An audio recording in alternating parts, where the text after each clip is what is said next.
उमेश पाल हत्याकांड की अहम कड़ी और माफिया डॉन अतीक के साले सद्दाम को एसटीएफ की बरेली इकाई ने दिल्ली के मालवीय नगर इलाके से गिरफ्तार कर लिया है। सद्दाम पर बरेली के एडीजी ने 1 लाख का इनाम घोषित कर रखा था। उमेश पाल हत्याकांड के तार बरेली जिला जेल से जुड़े होने के बाद से ही सद्दाम फरार चल रहा था और यूपी एसटीएफ उसकी तलाश में थी। सद्दाम के दुबई के फोटो फेसबुक पर वायरल होने के बाद माना जा रहा था कि सद्दाम देश छोड़कर भाग गया है, मगर सटीक सूचना और सर्विलांस की मदद से सद्दाम को गिरफ्तार कर लिया। सद्दाम अपनी प्रेमिका अनम से मिलने दिल्ली गया था। अब सद्दाम की गिरफ्तारी के बाद बड़े और अहम खुलासे होने की उम्मीद है। माफिया डॉन अतीक के साले सद्दाम को बरेली की एसटीएफ इकाई ने दिल्ली से गिरफ्तार कर लिया है। आपको बता दें कि सद्दाम 1 लाख का इनामी बदमाश है, जिसको बरेली के एडीजी ने पकड़ने पर 1 लाख रुपए का इनाम घोषित किया था। उमेश पाल हत्याकांड के बाद से ही लगातार यूपी एसटीएफ सद्दाम की तलाश में जुटी हुई थी और सद्दाम की तस्वीरें फेसबुक पर वायरल होने के बाद माना जा रहा था कि सद्दाम देश छोड़कर दुबई भाग गया है। लेकिन अब सद्दाम की लोकेशन दिल्ली में मिलने के बाद बरेली एसटीएफ ने वहाँ पर छापा मारा और सद्दाम को गिरफ्तार कर लिया है। बरेली की एसटीएफ सद्दाम को बरेली ले आई है और अब यहाँ पर उसे कोर्ट में पेश करने के बाद उससे गहन पूछताछ की जाएगी। पूछताछ के बाद कई अहम सुराग सद्दाम के द्वारा मिलने की संभावना है, चूँकि उमेश पाल हत्याकांड की कड़ी दर कड़ी पूरे राजदार सद्दाम है और सद्दाम ही वो व्यक्ति है जो अतीक और अशरफ का क्लोज कॉन्टैक्ट था। लिहाजा सद्दाम की गिरफ्तारी के बाद सियासी गलियारों से लेकर कारोबारी जगत तक कई बड़े बिल्डर और बिजनेसमैन भी दहशत में है, चूँकि सद्दाम अगर मुंह खोलेगा तो कई सफ़ेद पोशों के भी बेनकाब होने की संभावना जताई जा रही है। लिहाजा सद्दाम की गिरफ्तारी के बाद न केवल उमेश पाल हत्याकांड की परत दर परत पूरी खुलासा होने की संभावना है, वहीं दूसरी ओर अतीक और अशरफ का जो काला साम्राज्य था उसमें कौन कौन उसके साथी थे इसका भी पर्दा उठने की संभावना जताई जा रही है। अतीक के भाई अशरफ को बरेली जिला जेल में अवैध मुलाकातें करवाने और जेल में ऐशो आराम की चीजें मुहैया करवाने में अतीक का साला अब्दुल समद उर्फ सद्दाम सबसे अहम किरदार था।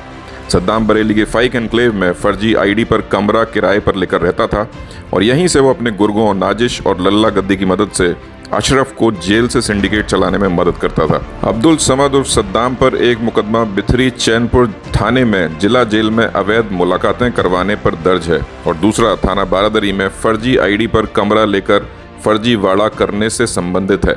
इसके अलावा 4 अन्य मुकदमे प्रयागराज में विभिन्न थानों में दर्ज हैं। अतीक और अशरफ के मारे जाने के बाद सद्दाम ही वो राजदार है जो उमेश पाल हत्याकांड समेत अतीक के सभी राज को जानता है। बरेली के एसपी सिटी ने बताया कि सद्दाम यहाँ भी जमीनों पर कब्जे और दहशतगर्दी का साम्राज्य फैलाना चाहता था। देखिए, थाना बिथरी चैनपुर में एक मुकदमा पंजीकृत हुआ था 86/23, जो कि अशरफ व अतीक अहमद गैंग से संबंधित एक मुकदमा था, जिसमें जो हमारा अभियुक्त अशरफ था जो बरेली जेल में निरुद्ध था, उससे अवैध तरीके से मिलने और थाना बारादरी में एक और मुकदमा पंजीकृत था जिसमें फर्जी डॉक्यूमेंट और फर्जी आईडी बनाकर रूम किराए पर लेना। इन 2 मामलों में हमारा ये अभियुक्त अब्दुल समद उर्फ सद्दाम, जो कि 1 लाख का इनामी है, रेस्पेक्टेड एडीजी महोदय के आदेश से 1 लाख का इस पर इनाम किया गया था, जो कि काफ़ी समय से वांछित चल रहा था और एसटीएफ की विभिन्न यूनिट, पूरे प्रदेश की विभिन्न यूनिटें इसको पकड़ने में लगी हुई थी और इसकी गिरफ्तारी दिल्ली के मालवीय नगर क्षेत्र से की गई है।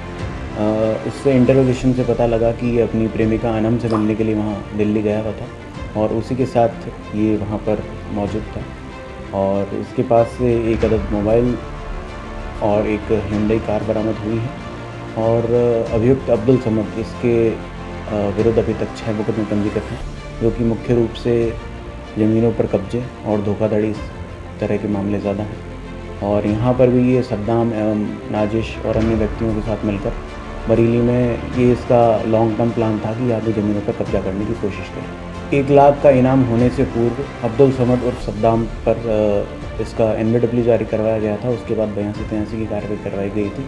उसके पश्चात 1 लाख का इनाम ये घोषित किया गया था और सारी यूनिटें और बरेली पुलिस भी इसमें लगी हुई थी कंटिन्यूसली और आज इसकी गिरफ्तारी दिल्ली के मालवीय नगर से की। जो अभी हमारी जानकारी में आई है, ये जो दुबई की फ़ोटोज़ थी वो पुरानी थी। अभी इस बीच ये दिल्ली, मुंबई और मुख्य रूप से भारत में ही इधर उधर ये भागने का प्रयास कर रहा था ताकि पुलिस से बच सके। देखिए, जो इनके अन्य साथी हैं वो इलाहाबाद से भी वांछित हैं और बरेली से भी वांछित हैं, तो सभी यूनिट हैं उनको ट्रेस करने। कुछ आरोपी जो वीडियो फुटेज में दिखे थे और जो कि डोमनगंज थाने से भी वांछित हैं, यहाँ से भी वांछित हैं, सबकी गिरफ्तारी के लिए टीमें लगी हैं और उनकी गिरफ्तारी जल्दी की जाएगी। सद्दाम के गिरफ्तार हो जाने के बाद सियासी गलियारों से लेकर बड़े कारोबारियों तक खलबली मच गई है, क्योंकि जिस नाटकीय तरीके से अतीक और अशरफ की हत्या की गई उसके बाद ये साफ है कि कोई और है जो ये नहीं चाहता कि पर्दे के पीछे छिपे राज बाहर आ जाएं। पुलिस की गिरफ्त में मौजूद सद्दाम इस समय एक ऐसा व्यक्ति है जो न केवल उमेश पाल हत्याकांड के सभी राज जानता है, बल्कि अतीक के काले साम्राज्य में कौन कौन भागीदार था इसकी भी पूरी जानकारी उसे है।